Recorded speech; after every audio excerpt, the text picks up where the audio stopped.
యువ హీరో రాజ్ తరుణ్ మళ్లీ వార్తలకెక్కాడు. మరోసారి వివాదంలో చిక్కుకున్నాడు. రాజ్ తరుణ్ తనను శారీరకంగా వాడుకుని వదిలేశాడంటూ లావణ్య అనే యువతి హైదరాబాద్‌లోని నార్సింగి పోలీసులకు ఫిర్యాదు చేసింది. దీంతో పోలీసులు కేసు నమోదు చేశారు.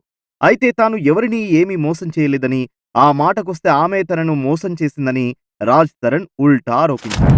ఈ నేపథ్యంలో వీళ్ళిద్దరి మధ్య అసలేం జరిగింది? ఈ కేసు ఏ మలుపు తిరగనుందనే విషయాలను తెలుసుకోబోయే ముందు సోషల్ పోస్ట్ టీవీని సబ్స్క్రైబ్ చేసుకోండి ఫ్రెండ్స్. అలాగే రాజ్ తరుణ్ తప్పు చేశాడంటే మీరు నమ్ముతారా?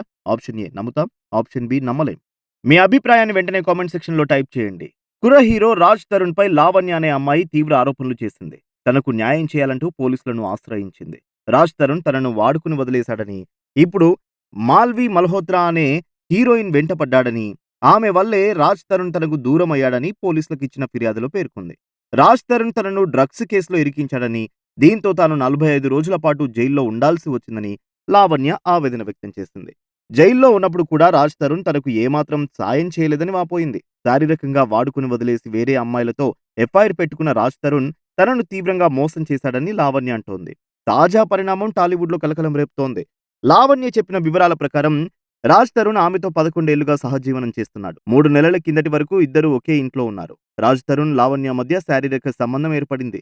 రాజ్ తరుణ్ లావణ్యను గుడిలో పెళ్లి చేసుకున్నాడు. 3 నెలల క్రితం రాజ్ తరుణ్ లావణ్య ఇంటి నుంచి వెళ్లిపోయాడు. రాజ్ తరుణ్ ప్రస్తుతం నటిస్తున్న మూవీ హీరోయిన్ మాల్వి మల్హోత్రాతో ఎఫ్ఐఆర్ పెట్టుకున్నాడు. రాజ్ తరుణ్ లావణ్యను వదిలేయడానికి మాల్వి మల్హోత్రానే కారణం. అందుకే లావణ్య మాల్వి మల్హోత్రాతో పాటు ఆమె సోదరుడి పైన కూడా ఫిర్యాదు చేసింది. మాల్వి మల్హోత్రా మాయలో పడి తనను పట్టించుకోవట్లేదని, ఫోన్ లిఫ్ట్ చేయకుండా నంబర్ బ్లాక్ లో పెట్టాడని లావణ్య వెల్లడించింది. రాజ్ తరుణ్ తిరిగి తన దగ్గరకు వచ్చేయాలని లావణ్య డిమాండ్ చేసింది. మాల్వి మల్హోత్రా కారణంగా రాజ్ తరుణ్ లావణ్యను దూరం పెడుతున్నాడు. తన వెంట పడుద్దని, వదిలేయకపోతే చంపి డెడ్ బాడీ కూడా దొరకకుండా మాయం చేస్తానని లావణ్యను బెదిరించారు. నాకు రాజ్ తరుణే ప్రపంచం, అతనే కావాలని అంటున్న లావణ్య న్యాయం కోసం పోలీసులను ఆశ్రయించింది. కేసు నమోదు చేసిన నార్సింగి పోలీసులు విచారణ చేపట్టారు. రాజ్ తరుణ్ గతంలో కూడా పలు వివాదాల్లో ఇరుక్కున్నాడు. 2019లో మద్యం మత్తులో కారును వేగంగా డ్రైవ్ చేసి యాక్సిడెంట్ చేశాడు. కారును వదిలేసి పారిపోయాడు. ఆ దృశ్యాలు సీసీటీవీ కెమెరాలో నమోదయ్యాయి. లేటెస్ట్ గా రాజ్ తరుణ్ పై చీటింగ్ కేసు నమోదైంది.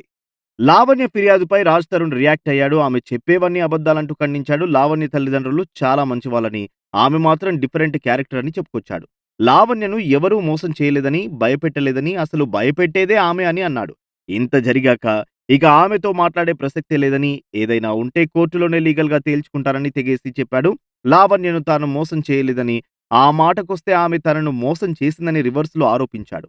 లావణ్యతో గతంలో రిలేషన్‌లో ఉన్న మాట వాస్తవమేనని అంగీకరించాడు. అయితే లావణ్య డ్రగ్స్ వాడటమే కాకుండా వేరే అబ్బాయితో కలిసి తిరుగుతోందని రాజ్ తరుణ్ ఆరోపించాడు. లావణ్య తనను మాత్రమే కాదు, కన్న తండ్రినే మోసం చేసిన వ్యక్తి అని రాజ్ తరుణ్ పేర్కొన్నాడు. ఇంట్లో ఉంటూనే తనను టార్చర్ పెట్టిందని, అది భరించలేకపోయానని అన్నాడు. లావణ్య తనను మోసం చేయడంతో జీవితంలో ఇక పెళ్లి చేసుకోవద్దనే నిర్ణయానికి వచ్చానని రాజ్ తరుణ్ వెల్లడించాడు. రాజ్ తరుణ్ ఎలాంటి బ్యాక్‌గ్రౌండ్ లేకుండానే తెలుగు సినీ పరిశ్రమకి వచ్చి ఒక స్థాయికి చేరుకున్నాడు. యూట్యూబ్‌లో షార్ట్ ఫిలిమ్స్ చేసుకునే అతను 'ఉయ్యాల జంపాల' సినిమాతో హీరోగా మారాడు. అన్నపూర్ణ స్టూడియోస్ బ్యానర్‌లో తెరకెక్కిన ఆ మూవీ సూపర్ హిట్ అయింది. అనంతరం 'కుమారి 21F', 'సినిమా చూపిస్తామావా' వంటి చిత్రాలు కూడా విజయాలను నమోదు చేశాయి. దీంతో రాజ్ తరుణ్‌కి యూత్‌లో మంచి ఫాలోయింగ్ వచ్చింది. అయితే మొదట్లో మెరుపులు మెరిపించిన రాజ్ తరుణ్ తర్వాత వరుస పరాజయాలతో డీలా పడ్డాడు. ప్రస్తుతం రాజ్ తరుణ్ కెరీర్ ఆశాజనకంగా లేదు. దీంతో సపోర్టింగ్ రోల్, సైడ్ క్యారెక్టర్స్ చేయాల్సి వస్తోంది. రాజ్ తరుణ్ హీరోగా నటించిన 'తిరగబడరా సామి' మూవీ రిలీజ్ కి రెడీ అవుతోంది. ఈ సినిమాకి యజ్ఞం ఫేమ్ ఎస్ రవికుమార్ దర్శకత్వం వహించారు. ఇటీవల ట్రైలర్ ను విడుదల చేశారు. ఇంతలోనే రాజ్ తరుణ్ ఈ వివాదంలో చిక్కుకున్నాడు.